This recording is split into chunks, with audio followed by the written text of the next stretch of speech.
All right, in this video, we're gonna talk about the lie of averages. You're probably wondering, Bridger, Lincoln, how do I measure my fund's performance? There's a lot of different metrics out there. You've got your ROI, your return on investment. There's the average annualized return that you could look at. You've got CAGR, you've got your IRR, you've got your money on money or cash on cash. It's the same thing. We're going to call it cash on cash return. Which one do I use and what do they mean? And I think the best way that we can explain this is just walking through how misleading some of these numbers can be. Hence why we cross out the law and put lie here. That's right. Okay, so we look at these historical returns, right? Let's say this is over a 5-year period and you've got 16, 5, down 37, 26, and 15%. So pretty volatile, all right? Now, how do you measure this and what is the best way to do that? Well, if I was your financial advisor and I were to give you historical returns on this, how would I do that? Looking at the last 1 year, you had a 15% return. Okay, this is through the average annualized return. If it was 2 years, that would have been a 20%. I'm just rounding to the nearest percent here. 3 years, that would have been 1% return. A 4-year, 2%, and 5-year, historical 5-year would have been 5%. Now, Bridger, as a fund manager, looking at these, which one would you want to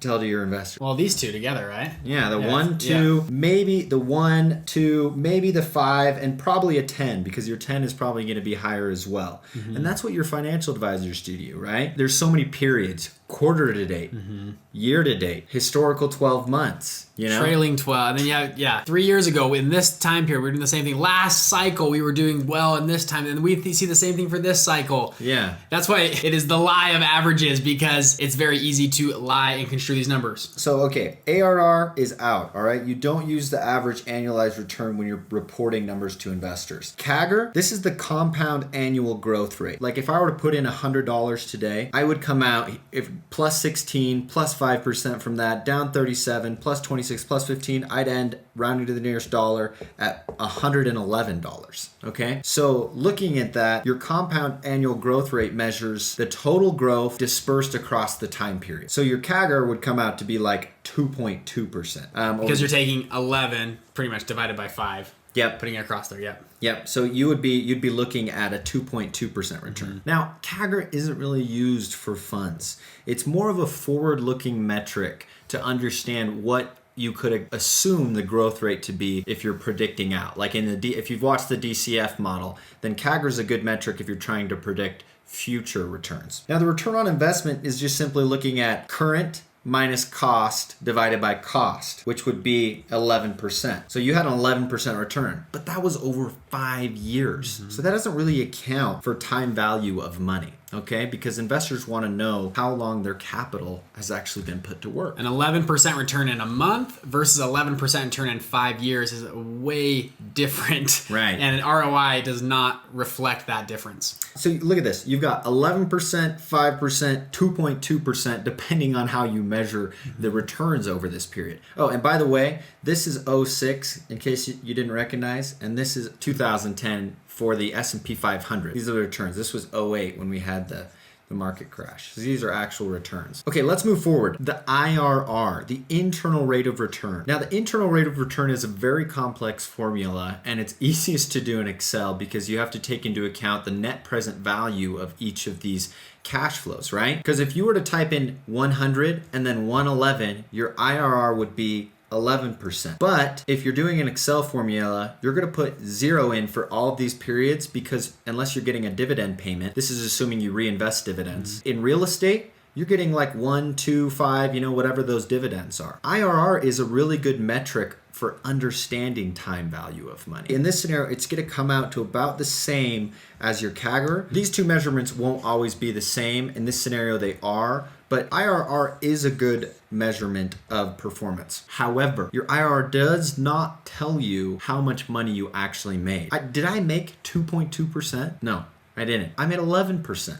So that's where the cash on cash return comes in as well, which is money in, money out. It's your multiple. I 2x'd, I 3x'd. In this case, I 1.1x'd, which equals an 11%. So these two metrics together are what you want to give to investors. It will give you a full picture of what you are measuring, what your performance was, how much money you made over the time period. In my fund, this is exactly what we do. So every month I send investor letters. You don't have to do that every month, but I do. I tell them, hey, for this month, you have this cash on cash return, or on paper, you have this cash on cash return. We have this IRR for the year, and sometimes we put it back to the quarter, to the year to date, 12 months, depending on that current investor report. Just try and be transparent with your investors, okay? Don't try and finagle or massage the numbers to your liking or your advantage. Do not lie to your investors. That is a slippery slope, and that can actually put you in prison or jail. If you had a bad month, that's okay.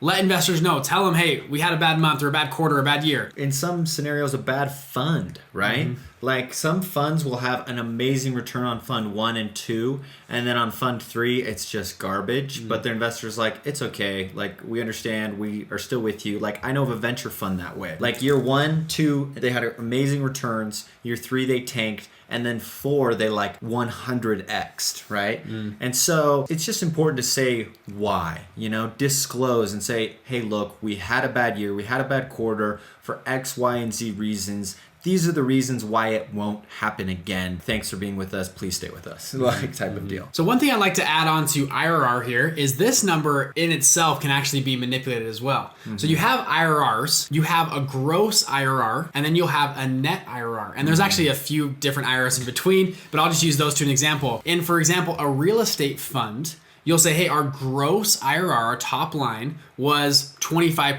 IRR. Did very well. However, we had to pay a bunch of fees and costs and other things, and it comes down to our net IRR. How much did we actually take home on the deal? Very different number. If you're an investor or a fund manager, those two numbers are important, and that's why I love these two together, because it comes down to the cash on cash return. I love that number for my investors. I say, guys, you put in $1, you got back $1.25. Simple cash on cash, that's what you return. IRR, by the way, is typically before the split. So if you've seen our videos where we have the waterfall distribution, we have the 22% IRR. First 8% goes to the investors, next 2% comes to us, 80-20 split. Okay, the IRR was 22, but investors in that scenario only take home 17.8%. So the IRR would have been 22%, and cash on cash would have been 17.8% to our investors. In your fund, just know there may be some scenarios where the IRR or the cash on cash isn't the best metric. And if you are using something other than these two to measure your performance, just